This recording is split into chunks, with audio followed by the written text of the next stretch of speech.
Hello guys. In this next video, we're going to be doing something pretty much identical to what we did in our last video, except rather than having a log plus a log equals a number, we have a log minus a log equals a number. So the first step is still going to be the same. We see we have a log at the same base, log at the same base, so that means we can combine those two into one log. So this becomes log base 2, and then since we're subtracting, we're going to have a fraction. So we're going to have 5x plus 5 on top of our fraction, since it's positive, and then x plus 2 on the bottom of our fraction, since there's a negative right here. We're just using that fifth row down there. Okay, and this all just equals 2.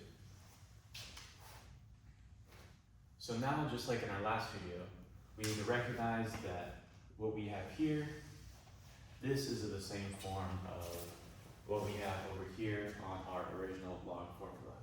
So we have log, in this case b is 2, and then our a is that mumble jumble, and then c is just 2. And what we're going to have to do is we're going to have to take this big old expression and rewrite it as e to the power c equals a. So how do we do that? We just kind of go part by part, and we would get that 2 to the power of 2 equals 5x plus 5 over x plus 2. And now the log's gone, we're just doing algebra. So we've got 4 equals 5x plus 5 over x plus 2. And I see a lot of people get stuck at this step. What do we do now? And I need you to remember this important little trick. Whenever we have a fraction, so we have stuff on top, stuff on the bottom. My first instinct is always just to get rid of whatever we have on the bottom. So we get rid of the fractions. Fractions are messy. So how do we get rid of x plus 2 on the bottom? How do we get rid of anything that's on the bottom of a fraction?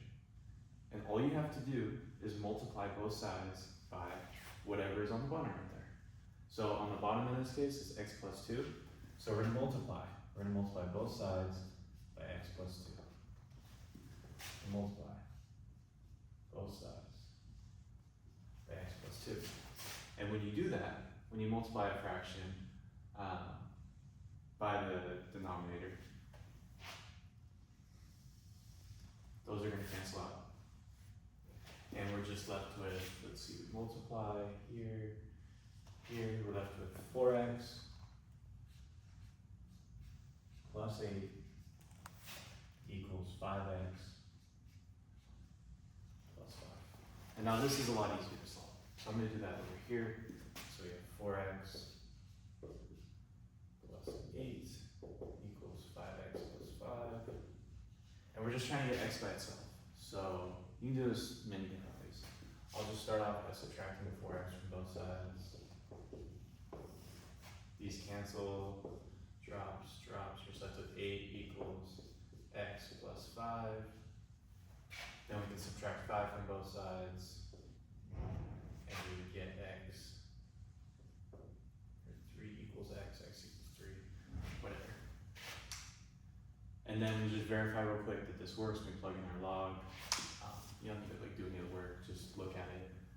Yeah, that's going to be positive, that's going to be positive. If we put our numbers, this is all